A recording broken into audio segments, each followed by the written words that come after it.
My name is Donna Hare.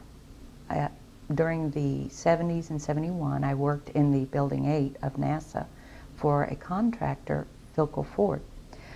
They've changed their name several times, and over the years, I worked in the photo lab. I worked in different areas of the company, on and off site. During the 70s, I don't know the exact date, but I walked into the photo lab, one of the restricted areas. I did have a secret clearance, which I was not aware at the time. There were clearances higher than I had, because those clearances are supposed to be kept secret, that you have them. So I didn't know. I thought I had the top clearance. I walked into a restricted area, which was not my company. It was the NASA photo lab. And there they developed the film from the moon and satellite pictures, everything that's done by NASA.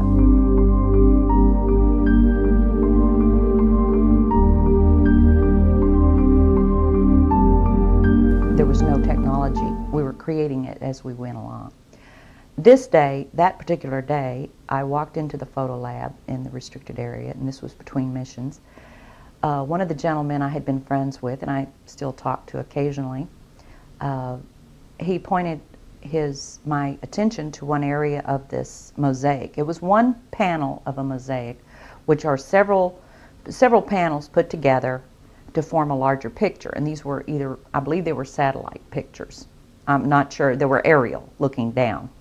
And I said, this is really interesting. He explained everything. And then he, with a smile on his face, he said, look over there. And I looked, and in one of the photo panels, I saw a round white dot. And at the time, it was very crisp, very sharp lines on it.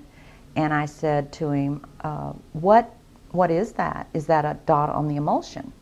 And then he's grinning, and he says, dots on the emulsion don't leave round shadows on the ground. And there was a round shadow at the right angle, at the correct angle, the sun shining on the trees. I saw pine trees.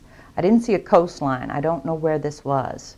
But I looked at him, and I was pretty startled, because I'd worked out there several years and never seen anything like this, never heard of anything like this.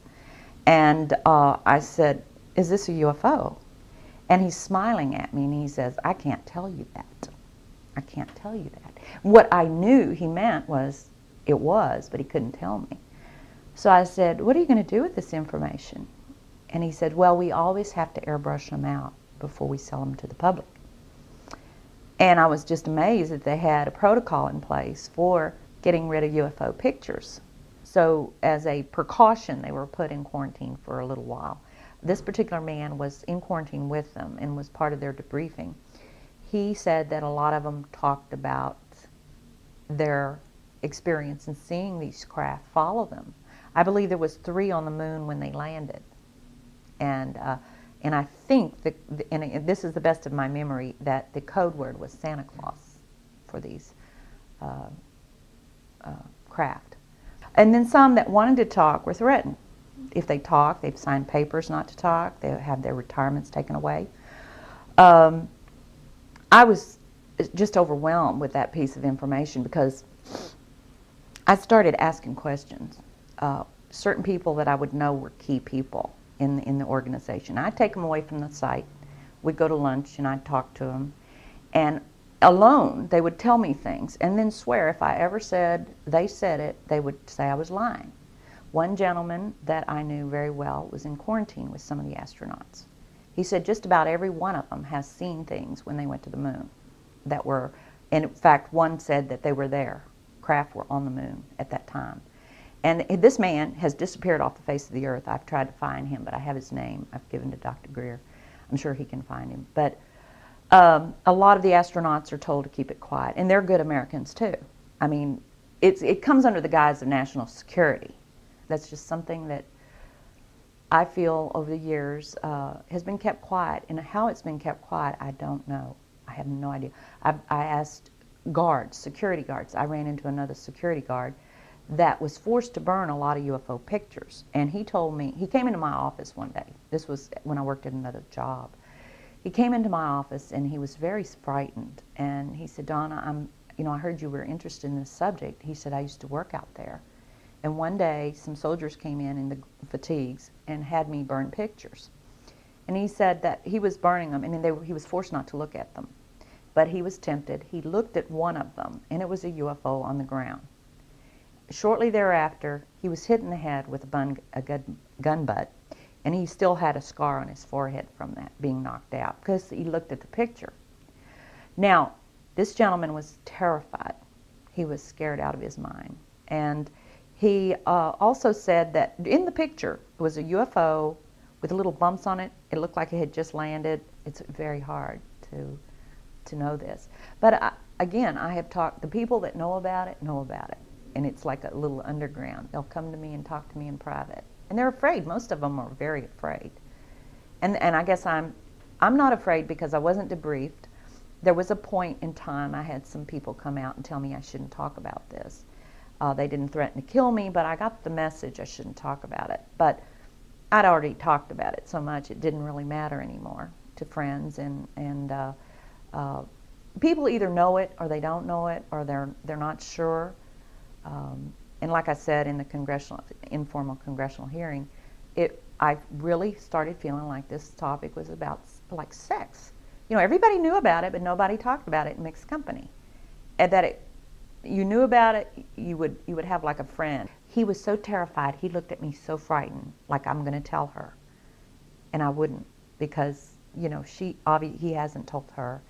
It would probably put him in jeopardy at this time. And I'm waiting for that to come public whenever there's a congressional hearing where he'll be protected. And he would be one of the ones that would probably not come willingly, because he's very frightened. He was so scared that I was going to say something. And I have not. I don't want to hurt anyone. And I trust Dr. Greer. I feel he's done everything he said he would do as far as protection, secrecy of what I give him for now. I want it to come out when it's necessary and proper, and it can do something. I don't want people that are trying to go around cleaning up their mess and getting rid of these people, or hurting them, or challenging them, or making them so frightened they move away, like this one particular man I know of that has just disappeared off the face of the earth. He has disappeared. I just don't want that. You know, I don't want them to, you know, a lot of people have asked me, well, what senators were at this congressional hearing? Which witnesses do you know, and what are names? And I don't give that out in public. Greer has them locked up. It was very critical that we do this perfectly. We had also simulations before the mission that would generate what they expected the craft to do. The lights would, on the 10 by 20 foot screen in the control center, they would have these projected up there, and a light would go off going the pathway of the different, this is really one continual line, but it's done on different scales that we had to do.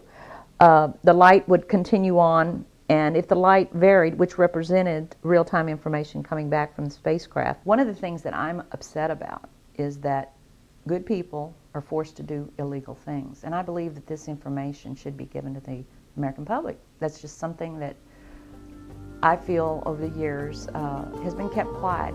We walked over to one side of the lab and he said, by the way, we've discovered a base on the back side of the moon. And I said, whose?